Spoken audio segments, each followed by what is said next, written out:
ജനങ്ങൾ നൽകിയ ഉത്തരവാദിത്വം അവരുടെ ജീവിതത്തിലേക്ക് തന്നെ കൊണ്ടുവരുമെന്ന് സുരേഷ് ഗോപി. വിജയാഘോഷത്തിൽ പങ്കെടുക്കുന്നതിനായി തിരുവനന്തപുരത്ത് നിന്നും നെടുമ്പാശ്ശേരി വിമാനത്താവളത്തിലെത്തിയ അദ്ദേഹം മാധ്യമങ്ങളോട് സംസാരിക്കുകയായിരുന്നു. വിജയാഘോഷത്തിൽ പങ്കെടുക്കുന്നതിനായാണ് സുരേഷ് ഗോപി തിരുവനന്തപുരത്തു നിന്നും നെടുമ്പാശ്ശേരിയിലെത്തിയത്. ജനങ്ങൾ നൽകിയ ഉത്തരവാദിത്വം അവരുടെ ജീവിതത്തിലേക്ക് തന്നെ കൊണ്ടുവരുമെന്നും അണികൾ തന്നെയാണ് ഇന്ന് വന്നാൽ മതിയെന്ന് പറഞ്ഞതെന്നും അദ്ദേഹം പറഞ്ഞു. തൃശൂരിലേക്കുള്ള യാത്രാമധ്യേ നെടുമ്പാശ്ശേരി വിമാനത്താവളത്തിൽ നിന്നും മാധ്യമങ്ങളോട് സംസാരിക്കുകയായിരുന്നു അദ്ദേഹം.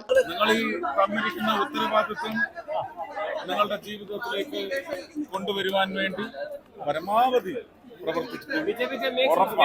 News bureau, Ernakulam. ഒരു സാധനം വാങ്ങുമ്പോൾ അതിന്റെ ഗുണമേന്മ നമ്മൾ തിരിച്ചും മറിച്ചും നോക്കി ഉറപ്പുവരുത്തും. മികച്ച ഗുണമേന്മയ്ക്കൊപ്പം നല്ല വിലക്കുറവും കൂടെ ആയാലോ? നല്ല ഫാം ഫ്രഷ് വെജിറ്റബിൾസ്, ഗ്രോസറീസ് തുടങ്ങിയ എല്ലാ നിത്യോപയോഗ സാധനങ്ങൾക്കും വൻ വിലക്കുറവാണുള്ളത്. നിങ്ങളുടെ കുട്ടികൾക്ക് ആവശ്യമായിട്ടുള്ള എല്ലാ പഠനോപകരണങ്ങളും സജ്ജമായി കഴിഞ്ഞു. അപ്പോൾ ഈ അവധിക്കാലം ചുള്ളിക്കൽ സോൾട്ട് ഹൈപ്പർ മാർക്കറ്റിനോടൊപ്പം